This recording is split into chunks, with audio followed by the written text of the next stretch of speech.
नमस्कार दर्शकों, स्वदेश न्यूज़ के इस खास कार्यक्रम सबकी बात में आप सबका बहुत बहुत स्वागत है। आज के हमारे गेस्ट हैं एडिशनल डीजी ऑफ पुलिस हैं मनीष शर्मा जी।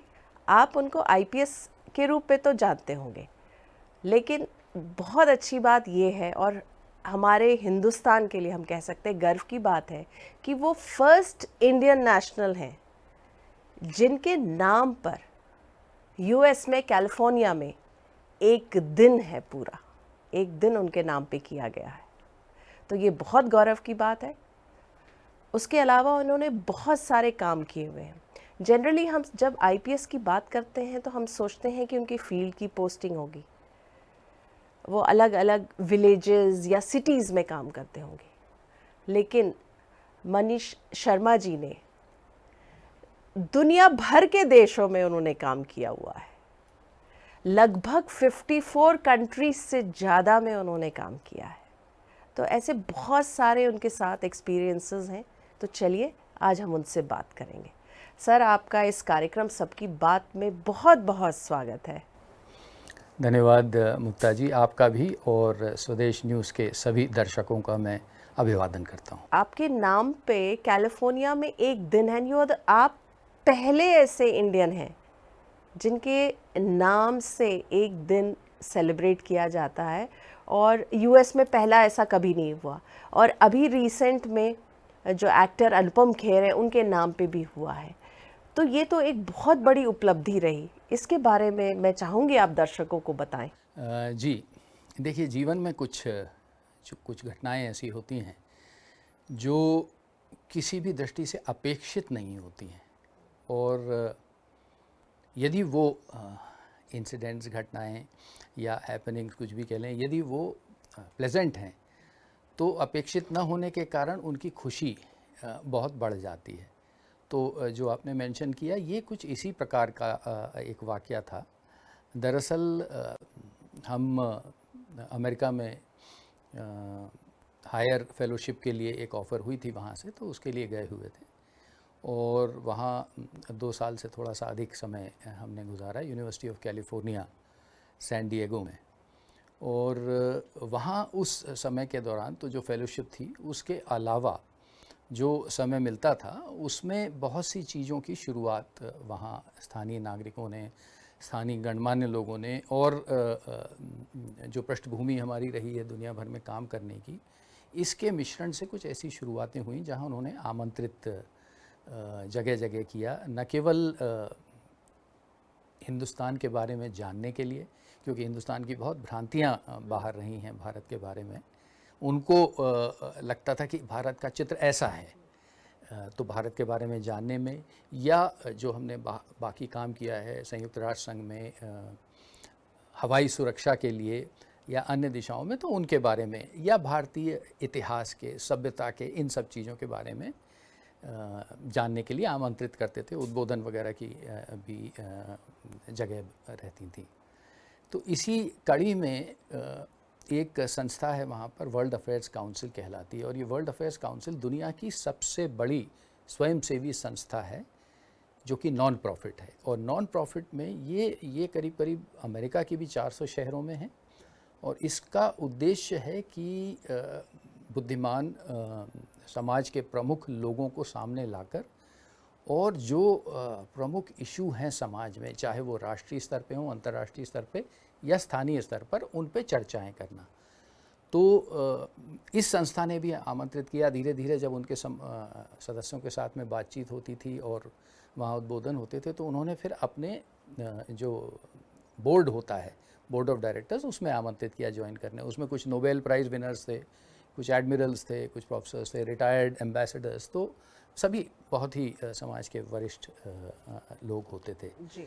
इस तरह से जो कड़ी चली। तो जब आने का समय वहाँ से हुआ 2 साल बाद में, तो हमें तो जानकारी थी नहीं, परंतु ये ज़रूर जानकारी थी कि स्थानीय प्रशासन ने एक विदाई समारोह रखा है। आप देखती हैं कि अपने यहाँ विदाई समारोह होते हैं, तो उसी प्रकार का हमें लगा कि विदाई समारोह होगा। लेकिन जब वो विदाई समारोह शुरू हुआ तो उसमें एक तो पूरा शहर आमंत्रित था और शहर के सब बड़े बड़े लोग, और सैन डिएगो जो है वो कैलिफोर्निया का दूसरा सबसे बड़ा शहर है, मतलब सबसे बड़ा लॉस एंजलिस, सैन फ्रांसिस्को से भी बड़ा है सैन डिएगो, तो अच्छा बड़ा शहर है। वहाँ काउंसलेट्स भी हैं, विश्वविद्यालय हैं, उद्योग हैं, सभी। यूएस की पैसिफिक फ्लीट जो है नेवी का, तो वो उनका हेडक्वार्टर है। तो भारतीय नौसेना जो कि अपने आप में बहुत बड़ी है, उससे बड़ा हेडक्वार्टर सैन डिएगो में अमेरिकी नेवी का है, इतनी वहाँ नेवी भी है। तो एनीवे सब शहर के लोग थे। और जब कार्यक्रम शुरू हुआ तो कार्यक्रम के दौरान उन्होंने ये उद्घोषणा करी जो आपने अभी मेंशन की अपने दर्शकों से। और मैं केवल इतना कहना चाहूँगा कि जब ये घोषणा हुई तो सहसा जैसे आपको विश्वास नहीं होता है कि क्या हो रहा है एकदम से, उस तरह का कुछ ये एक मोमेंट था। और फिर उसके बाद में उन्होंने वो एक प्रक्रिया उनके यहाँ होती है अमेरिकी शहरों में, जहाँ मेयर जो उद्घोषणा करते हैं ये, तो वो उद्घोषणा को पढ़कर सुनाया जाता है। अच्छा। और वो लंबी चौड़ी वो होती है और उस पर फिर हस्ताक्षर और सील लगे होते हैं महापौर के। और महापौर जो हैं वो अमेरिका में one of the most powerful institutions हैं। पुलिस कमिश्नर की नियुक्ति हो, एडमिनिस्ट्रेटर्स की नियुक्ति हो, सभी की वो महापौर करते हैं। तो उन्होंने ये उद्घोषणा का पत्र जारी किया और उसमें बहुत सी चीज़ें लिखी हुई हैं क्यों किया, पर मूलतः यदि लोग दर्शक ये समझना चाहें तो उसके पीछे दृष्टिकोण ये था कि वो जो समाज है उसमें कार्यकुशलता, कर्मठता, मेहनत, इन मूल्यों का बहुत कद्र है। बहुत, ये पूरे विश्व में मैंने देखा है कि इन मूल्यों का बहुत कद्र है। और वहाँ के समाज में ये प्रयास रहता है कि जिसने इन मूल्यों को उठाने में कुछ काम किया है या इन मूल्यों के साथ किसी विशेष काम किया है, तो उसको वो एक अलग स्थान देते हैं, रिकॉग्नाइज करते हैं। तो भारत और अमेरिकी संबंधों को प्रगाढ़ जिस प्रकार से उनका मानना था कि हमारे विभिन्न कार्यों से वहाँ पर ये दोनों देशों के संबंध प्रगाढ़ हुए हैं, और जो पूर्व में भ्रांतियाँ थीं भारत के बारे में वो दूर हुई हैं, इन चीज़ों को दृष्टिगत रखते हुए उन्होंने ये उद्घोषणा। बहुत ही स्पेशल मोमेंट डेफिनेटली वो रहा होगा आपके लिए। और अगर हम देखें आप 1992 बैच के आईपीएस हैं। आईपीएस, जैसा मैंने कहा, हम लोग समझते हैं कि फील्ड पोस्टिंग अगर है तो आप किसी विलेज में हैं या सिटी में पोस्टेड हैं, लेकिन आपने तो मतलब पूरी दुनिया को फतेह कर लिया, 54 कंट्रीज़ में आपने काम किया। तो ये कैसे पॉसिबल हुआ? एक तो आप जनरली जो एक साइकोलॉजी रहती है कि आप अगर होम स्टेट में हैं तो आप बहुत ज़्यादा वहाँ से भी बाहर नहीं जाते, दूसरे स्टेट में भी नहीं जाते, लेकिन आप तो सीधा कंट्री कोई छलांग लगा के अलग मतलब पूरे दुनिया के 54 आप कंट्रीज़ में आपने काम किया। जी, देखिए, एक बड़ी पुरानी कहावत है, अंग्रेज़ी में है लेकिन हिंदी में भी उसका रूपांतर है, learning is a life long process. और मेरा ये मानना है कि प्रत्येक व्यक्ति किसी भी उम्र के हो जाए, तो मरते दम तक मैं ये मानता हूँ कि हम लोग कुछ ना कुछ सीखते हैं, और न केवल कुछ ना कुछ सीखते हैं, अधिकांश व्यक्तियों से हम कुछ ना कुछ सीखते हैं। तो ये मेरा हमेशा से मानना रहा है। और भगवान की विशेष कृपा रही है, शासन ने अवसर प्रदान किए हैं, पुलिस विभाग ने अवसर प्रदान किए हैं, तो कई जगह काम करने का अवसर मिला है। मध्य प्रदेश के विभिन्न ज़िलों में पुलिस अधीक्षक के रूप में, उसके बाद में नई दिल्ली में प्रतिनियुक्ति में मौका मिला था कि जितने भारत के हवाई अड्डे हैं तो उनमें सुरक्षा का डायरेक्टर, निदेशक सुरक्षा, और अन्य संस्थाओं के BCS है, CISF है, इनके साथ में मिल के और कोऑर्डिनेट करके किस प्रकार से भारत के हवाई अड्डों की सुरक्षा को मजबूत किया जाए, ये अवसर था। उसके बाद में फिर वहीं से अवसर मिला कि भारत का जो वाणिज्य मंत्रालय है, कॉमर्स मिनिस्ट्री, उसका एक असाइनमेंट था दुबई में। तो वहाँ दुबई हेडक्वार्टर था हमारा, परंतु 22 देशों का एरिया ऑफ रिस्पॉन्सिबिलिटी था। तो यदि आप नक्शे पे देखें तो यूरोप में इस्तांबुल से लेके और अफ्रीका में जोहानिसबर्ग तक, बीच में ईरान, तेहरान, कायरो, मिस्र, सभी जगह सऊदी अरब, बहरीन, कतर, जॉर्डन, या इधर इस्लामाबाद, पाकिस्तान तक। तो ये पूरे एरिया में काम करना था। और भारत के जो कमोडिटी ट्रेड के, विशेषकर चाय का जो उद्योग है उससे रिलेटेड जो व्यापारी हैं, उद्योगपति हैं, उनको बढ़ावा देने किस प्रकार से भारत का निर्यात का बढ़ावा हो सकता है। तो एक ये कार्य का अवसर मिला। इसके बाद में वापस मध्य प्रदेश में आईजी इंटेलिजेंस के रूप में, आईजी एसएफ के रूप में, आईजी रेलवे के रूप में काम करने का मौका मिला। आपने बीच में कहा कि कैसे ये सब संभव हो पाया, तो जैसा मैंने कहा आपसे पूर्व में, साथ में ये भी रहता है कि देखिए क्या होता है, हम लोगों की सर्विस में अमूमन एक पर्टिकुलर तरह का जीवन शैली है जिसके हम लोग यूज्ड टू हो जाते हैं, और यदि आप वैसे यूज्ड टू हो जाए तो आप सीखना शायद उतनी गति से नहीं कर पाते हैं जितना संभव है। तो मैंने प्रयास ये किया है कि मैं इस लाइफस्टाइल से, इस जीवन शैली से कंफर्ट जोन में ना हूँ। अपने कंफर्ट जोन को हमेशा वो करना चाहिए, एक टेस्ट करते रहना चाहिए, ब्रेक करते रहना चाहिए। तो उस दृष्टि से मैंने प्रयास भी किया है कि नई चीज़ें सीखने भी मिलेंगी, जाने का भी मौका मिलेगा। और उसी प्रकार से संयुक्त राष्ट्र संघ की शांति सेना में भी जाने का मौका मिला था, बोस्निया में, जो कि एक नया देश निर्मित हुआ था युगोस्लाविया करके देश के टूटने के बाद में।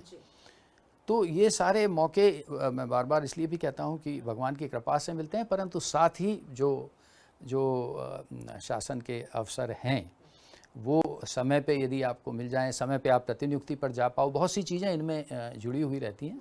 तो इसलिए एक ये मैं अपना बहुत बड़ा सौभाग्य मानता हूँ कि विश्व के 4-5 महाद्वीपों में काम करने का अवसर मिला है, वहाँ से बहुत कुछ सीखने का अवसर मिला है, भारत के मूल्यों को वहाँ तक पहुँचाने का अवसर मिला है, और उनसे जो सीख के आए हैं बेस्ट प्रैक्टिसेस, उनको अपने यहाँ किस प्रकार से न केवल कार्यशैली में, पुलिस विभाग में, परंतु जीवन शैली में भी उतार सकते हैं, ये सारे मौके मिल पाए हैं। अगर हम बात करें आपके फादर की, तो वो चीफ सेक्रेटरी रहे थे जब चीफ मिनिस्टर दिग्विजय सिंह जी थे, तो एक पीछे एक लेगेसी है आपकी।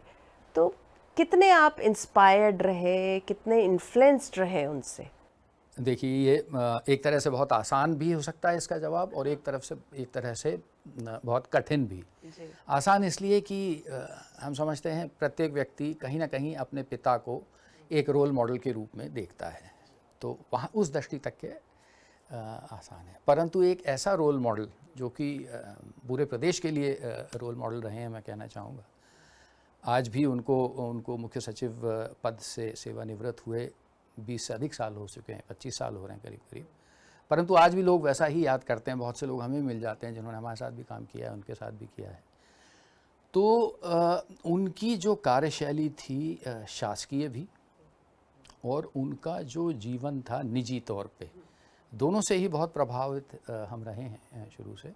विशेषकर सिविल सेवाओं में आने का जो हमारा निर्णय था, वो उनके द्वारा किए गए कार्यों को और उन कार्यों को मिली हुई जो जनता की शुभकामनाएं थीं या जनता की प्रेम था, वो एक बहुत बड़ा प्रोत्साहन रहा है हमारे इसमें।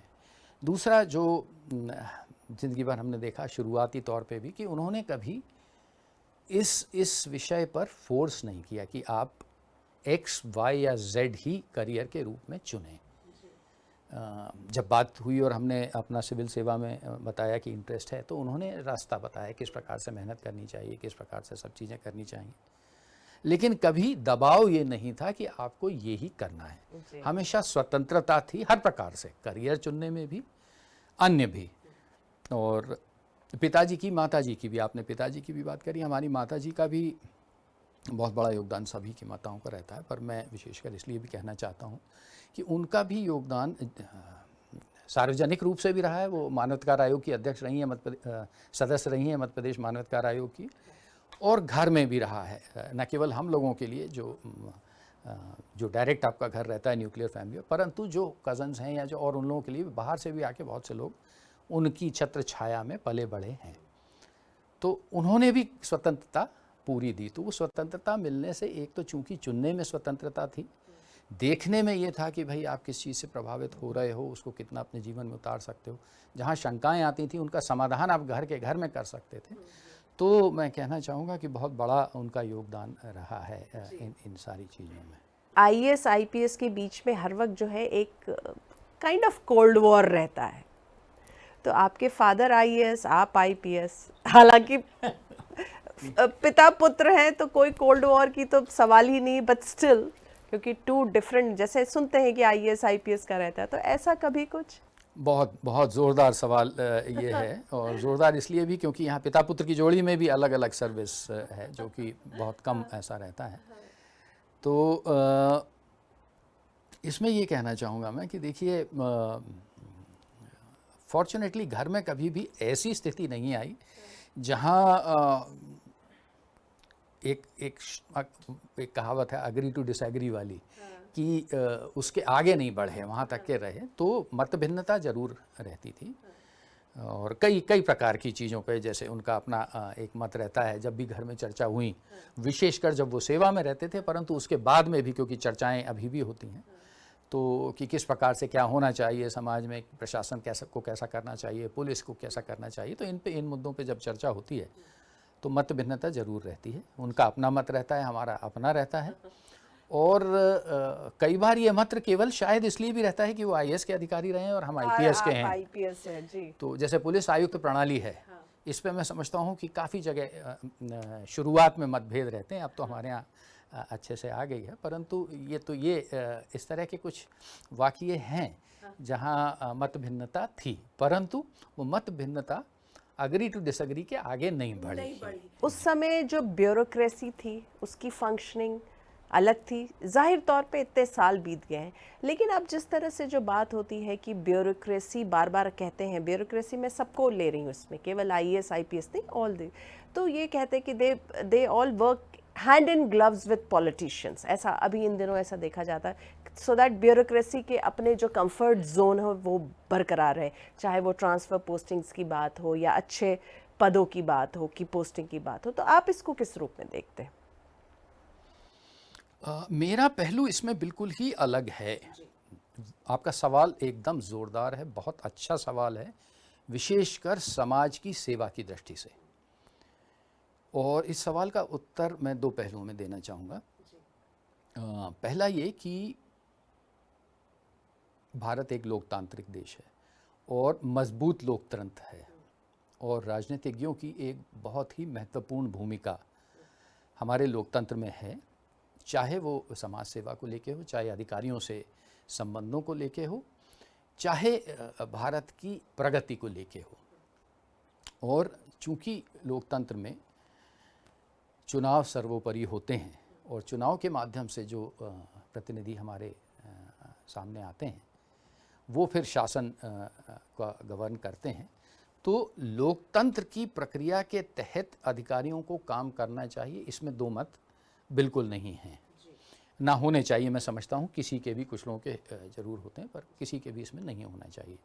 बल्कि मैंने अपने जीवन में पुलिस अधीक्षक के रूप में भी और बाद में भी ऐसे कई अवसर देखे हैं जहाँ यदि केवल अधिकारियों ने अपने हिसाब से काम किया होता, चाहे हमारे थानेदारों के कहने से, चाहे अन्य विभागों में मैंने देखा है, तो शायद सही बात सामने भी नहीं आ पाती, और जो एक न्याय या निर्णय सही होना चाहिए वो नहीं हो पाता। परंतु जिलों में भी कई बार मैंने देखा है कि राजनीतिज्ञों के हस्तक्षेप या राजनीतिज्ञों के फीडबैक के आधार पे कई बार सही कार्रवाई करने में पुलिस को मदद मिली है या प्रशासन को मदद मिली है। तो वो एक पहलू बहुत ही महत्वपूर्ण लोकतंत्र का है। उस पहलू को, जो आपका सवाल है, उसके साथ बैलेंस कैसे करना, मेरे ख्याल से ये सबसे बड़ा चैलेंज आज के ज़माने में है। इस पहलू पर मैं ये कहना चाहूँगा कि कोई भी सर्विस हो, आईएएस हो, आईपीएस हो, सेंट्रल सर्विसेज हो, सभी में हर प्रकार के कार्य करने वाले अधिकारी रहते हैं। अधिकांश अधिकारियों का प्रयास रहता है कि ईमानदारी से, कर्मठता से काम करें। काम करते करते कभी कभी ये होता है कि हम में से कुछ लोग समाज सेवा, जो कि देखिए आप सर्विसेज का नाम देखेंगी, IPS, Indian police service, IRS, Indian revenue service, Indian administrative service, Indian foreign service, Indian railway service, सबके अंत में सर्विस जुड़ा है जी। और वो सेवा भाव कहीं ना कहीं हम में से 100% लोगों में नहीं रह गया है। हो ये गया है कि वो सर्विस के बजाय हम इसको करियर के रूप में देखने लग गए। तो बहुत से आपको लोग मिलेंगे जो आज यहाँ हैं तो अगली पोस्टिंग क्या हो उसमें समय निकल जाता है, या जिस पोस्टिंग पे हैं वही बरकरार रहे उसमें समय निकल जाता है। तो यदि हमारा समय जो कि शासकीय समाज के लिए शासकीय सेवा समाज के लिए अर्पित होना चाहिए, वो समय हमारा इसमें जा रहा है, तो हम समाज के लिए काम कब करेंगे? और वो इसलिए करते हैं, आपने अपने सवाल में ही ये मेंशन किया था कि भाई एक कंफर्ट जोन बना रहे, तो शायद एक ये कारण हो जाता है। मेरा ये मानना है कि इसमें बॉटम लाइन ये है कि यदि प्रत्येक शासकीय सेवक किसी भी सेवा के वो हों, ये तय कर लें कि हमारा commitment law of the land पे होना चाहिए, इस देश के संविधान और कानून पे होना चाहिए बनिस्बत किसी व्यक्ति के, तो शायद जो आपका सवाल है वो पूछने का अवसर ही ना आए। जी बिल्कुल। अभी आपने मेंशन किया था कि आप एयरपोर्ट सिक्योरिटी को लेकर आपने काफ़ी काम किया था। इन दोनों अब बात करें तो एयरपोर्ट की सिक्योरिटी हो गई, एयरपोर्ट का जो बिहेवियर है, इस तरह की चीज़ें बहुत इम्पोर्टेंट हो गई हैं। आपने कई साल पहले इस पे काम किया था, लेकिन फिर भी आपके क्या कंसर्न है या आपने क्या नोटिस किया? जी जी, एयरपोर्ट सिक्योरिटी या एविएशन सिक्योरिटी जो कि एयरपोर्ट एयरलाइन सभी चीज़ों से संबंधित है, ये एक ऐसा विषय है जिस पे मैंने पूर्व में भी काम किया है, और काउंटर टेररिज्म पे जब मैंने प्रयास किया है स्पेशलाइजेशन करने का आतंकवाद निरोध पर, तो उस दौरान भी ये एक बड़ा हिस्सा रहा है। तो उसके बारे में अध्ययन भी और बैठकें भी अभी पिछले कुछ वर्षों में भी होती रही हैं। और चूंकि संपन्नता जैसे जैसे बढ़ती है समाजों की, वैसे वैसे हवाई यात्राएं बढ़ती हैं, वैसे वैसे अधिकतर लोग ट्रैवल करने की क्षमता पाते हैं, तो हवाई जहाज़ बढ़ते हैं, लोग बढ़ते हैं, और घटनाएं भी जैसे आप देख रही हैं सामने आती हैं।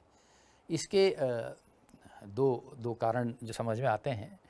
एक तो जो मैंने बताया कि चूंकि ज़्यादा हो रहे हैं, दूसरा ये है कि समाज में नैतिक मूल्यों का शायद पतन धीरे धीरे हो रहा है बनिस्बत 20 साल पहले के। और जो इन्फोर्समेंट या रेगुलेशन होना चाहिए, हम हिस्सा हैं उसके, तो इसलिए मैं मानता हूँ हम लोगों का भी कुछ हद तक इसमें दोष है। तो वो इन्फोर्समेंट या रेगुलेशन चाहे एविएशन सिक्योरिटी में हो, चाहे सड़क पे आप देखते हो, वो सब जगह ज़रूरी है। देखिए, सरकारें क्यों होती हैं, प्रशासन क्यों होता है? आम प्रत्येक व्यक्ति या प्रत्येक देश में बगैर सरकार के काम क्यों नहीं चलता? इसलिए नहीं चलता है क्योंकि regulation in some form is necessary, enforcement in some form is necessary. हवाई यात्रा एक बहुत ही महत्वपूर्ण हिस्सा है इन सब का, शायद यहाँ सबसे ज़्यादा ज़रूरी है। जी बिल्कुल। और इसके दो पहलू होते हैं हवाई यात्रा के, एक होता है सिक्योरिटी और दूसरा होता है सेफ्टी। सेफ्टी मतलब हवाई जहाज़ में कोई ऐसी खराबी ना आए, आपकी जान सही रहे, उड़े सही, लैंड सही करे, ट्रेनिंग सबकी सही हो, इत्यादि इत्यादि। वो सिक्योरिटी होता है मतलब कोई व्यक्ति जानबूझ करके अन्य किसी की सुरक्षा को अपने हाथ में लेके खतरा ना बनने दे। तो भारत में भी इस विषय में बहुत काम हुआ है, और एक अंतर्राष्ट्रीय संस्था है यूएन की, यूनाइटेड नेशंस की, उसको आईकाओ बोलते हैं, इंटरनेशनल सिविल एविएशन ऑर्गेनाइजेशन। वह नियम बनाता है और वो सारे नियम फिर प्रत्येक देश को पालन करने पड़ते हैं।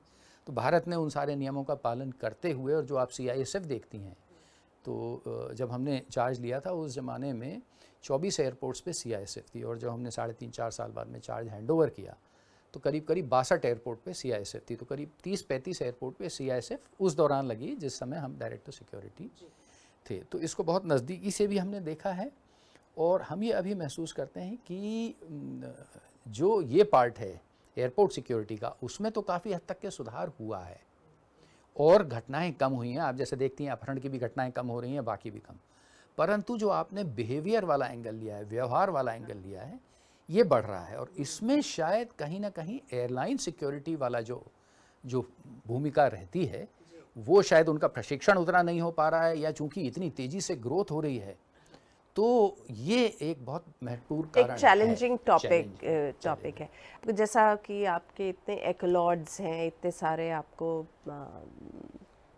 अवार्ड्स मिले हुए हैं, एंड आपने अलग अलग देशों में काम किया हुआ है, जाहिर तौर पे जेलसी का आपने बहुत सामना किया होगा, उसको कैसे हैंडल करते हैं? देखिए ये मेरा मेरा मानना है कि ये बिल्कुल ठीक आपने कहा। ह्यूमन नेचर होता है और ह्यूमन नेचर प्रत्येक फील्ड में जो सफल लोग हैं या जो थोड़े बहुत सफल दूसरों से ज़्यादा हैं उनको ईर्ष्या का सामना करना ही पड़ता है हर हर जीवन के पहलू में। वैसा ही कुछ पुलिस में और मैंने भी देखा है। मेरा हमेशा से ये मानना रहा है कि यदि हम एक ऐसे विषय पर जो कि हमारे नियंत्रण में नहीं है बहुत ज़्यादा सोचेंगे तो उससे कुछ हासिल नहीं होना है। और ये बहुत शुरू में ही मैंने जान लिया था, क्योंकि बहुत मैं बार बार इसीलिए कहता हूँ कि प्रभु की विशेष कृपा रही। पुलिस अधीक्षक जब थे रायसेन में, आज से करीब 23-24 साल पहले की 25 साल पहले की बात है, तो उस समय एक बड़ी घटना हुई थी। कुछ कैदी भाग गए थे जेल से, और जेल से नहीं अस्पताल से, और कुछ 2-4 ऐसी घटनाएं और प्रदेश में कई जगह हुई थी और लोगों को समझ में नहीं आता था कि कैदी हथकड़ी खोल के कैसे भाग जाते हैं। तो उसका पुलिस अधीक्षक के रूप में मैंने स्वयं विवेचना करी और पता किया कैसे भाग रहे हैं। और फिर वो हो ये रहा था कि वो एक बड़े ही विशेष तरीके से प्लास्टिक की एक पन्नी लेके और वो ताले में हथकड़ी में कैसे डाल के हथकड़ी कैसे खोलना ये सीख रखा था उन्होंने। और वो जेलों में फैल जाती थी चीज़ें, तो हथकड़ी एक प्लास्टिक की पन्नी से खोल लेते थे, खोल के भाग रहे थे। तो ये जब जानकारी में आई तो मैंने पुलिस मुख्यालय को, राज्य शासन को पुलिस मुख्यालय के माध्यम से सूचित किया। तो एक कमेटी बनी, पुलिस मुख्यालय ने एक कमेटी बनाई जिसमें हम अध्यक्ष थे और 4-5 लोग थे। और फिर हम लोगों ने पूरे विश्व की हथकड़ियों का अध्ययन करके कौन सी हथकड़ी अपने यहाँ होनी चाहिए उस पे सुझाव दिए। तो ये आज से 25 साल पहले की बात। तो उस समय विजुअल मीडिया एंट्री ही ले रहा था, विशेषकर मध्य प्रदेश में सब आ ही रहे थे। तो उस समय से लेके और जो इन सफलताओं को कह लें या जो भी कह लें अपने कार्य में, तो ये मैंने देखा है कि आपको ये भी साथ लगेगी और साथ में लोगों को लगेगा कि भाई हम भी तो उतना ही काम करते हैं। तो एक जो मैंने आपसे बताया कि एक तो इस पे बहुत ज़्यादा सूचना नहीं, दूसरा मैंने जीवन में ये भी पालन किया है, यदि आपकी अनुमति हो तो एक चौपाई है, बड़ी प्रिय चौपाई मेरी है, तो वो कई जगह मैं बोलता भी हूँ और विशेषकर युवाओं के सामने तो बोलता ही हूँ। और उसको अपने जीवन में चूंकि मैंने अनुसरण किया है तो वो इससे भी कुछ संबंधित है। और तपबल रचई प्रपंच विधाता, तपबल रचई प्रपंच विधाता, तपबल सकल विष्णु जग त्राता, तपबल शेष धरहि मही भारा, तपबल शिव करहि संघारा। और इस चौपाई का तात्पर्य ये है कि तपस्या, मेहनत, डेडिकेशन, कमिटमेंट, हार्ड वर्क आदि के बल पर ही भगवान में इस सृष्टि की रचना करने की ताकत आती है। तपस्या, लगन और मेहनत के बल पे ही शंकर भगवान में संहार करने की, नष्ट करने की शक्ति आती है। तपस्या, लगन और मेहनत के बल पे ही भगवान शेषनाग में इस धरती का भार उठाने की शक्ति आती। तो जब तपस्या, लगन और मेहनत भगवान के लिए भी जरूरी है और बगैर उसके वो भी अपना कार्य हासिल नहीं कर पाते, तो हम लोग तो मात्र इंसान हैं। यदि ये अपने जीवन में करें तो कौन क्या सोच रहा है आपके बारे में, ये सोचने का समय फिर ज़्यादा मिल ही नहीं पाता है। तपस्या, मेहनत और लगन, ये इसको आपको करना ही है जी। आपने हमारे इस कार्यक्रम सबकी बात को अपना समय दिया, इतनी बातें की, इतने विस्तार में की। जाते जाते आप कुछ कहना चाहें अगर हमारे दर्शकों को तो? जी, ड्रीम बिग होना चाहिए, सपने बड़े बड़े देखिए। एक चीज़ जो मैं महसूस करता हूँ और मैं अपने भाषणों में, अपने उद्बोधनों में कई जगह जाने का मौका मिलता है, मैं बोलता भी हूँ कि हमारी ज़िंदगी का उद्देश्य किसी फिल्म एक्टर से हाथ मिलाना नहीं हो सकता या किसी क्रिकेटर के साथ में फ़ोटो खिंचवाना। वो भी करिए, अच्छी चीज़ें हैं, परंतु एक एप्पल भारत में क्यों नहीं निर्माण होता, कोई फेसबुक भारत में निर्माण क्यों नहीं होता, इतना बड़ा देश है, 100 स्वर्ण पदक क्यों नहीं मिलते हमें ओलंपिक में। जब हम बड़े सपने देखना चालू करेंगे तभी सफलताएं प्रत्येक व्यक्ति को जीवन में हासिल होंगी और सब कुछ संभव है। आपने जो शुरुआत करी थी उसी से मैं अंत करना चाहूँगा कि क्या मैंने सोचा था कि कुछ इस प्रकार का होगा जब मैं अमेरिका जाऊंगा? नहीं। किसी और ने सोचा था? नहीं। लेकिन सब कुछ संभव है। हमारे यहाँ की युवा एक ऐसी शक्ति है, हमारे यहाँ के समाज एक ऐसी शक्ति है कि यदि वो अपने पोटेंशियल को इन इन इन क्षमताओं के बल पर हासिल करें तो भारत को अपना जो उच्च स्थान दुनिया में है वो लेने से कोई नहीं रोक सकता। मेरी सबको शुभकामनाएं। धन्यवाद। जय हिंद। आपने हमारे कार्यक्रम सबकी बात को अपना समय दिया, आपका बहुत बहुत धन्यवाद और हमारी शुभकामनाएं आपके साथ है। तो दर्शकों, इस एपिसोड में हमने आपकी मुलाकात कराई मनीष शर्मा जी से, जिनका मानना है कि सपने बड़े देखिए, कामयाबी तो मिलना ही है। और एक लाइन उन्होंने अपनी लाइफ में उसको अपना फिलॉसफी बनाया कि आपको मेहनत करनी पड़ेगी, आपको लगन से मेहनत करनी पड़ेगी, तपस्या करना पड़ेगा, तब जाके कामयाबी आपको मिलेगी। तो इस बार के एपिसोड में बस इतना ही। अगले हफ्ते हम एक बार फिर से मुलाकात करेंगे एक नए मेहमान के साथ। तब तक के लिए दीजिए हमें आज्ञा। नमस्कार।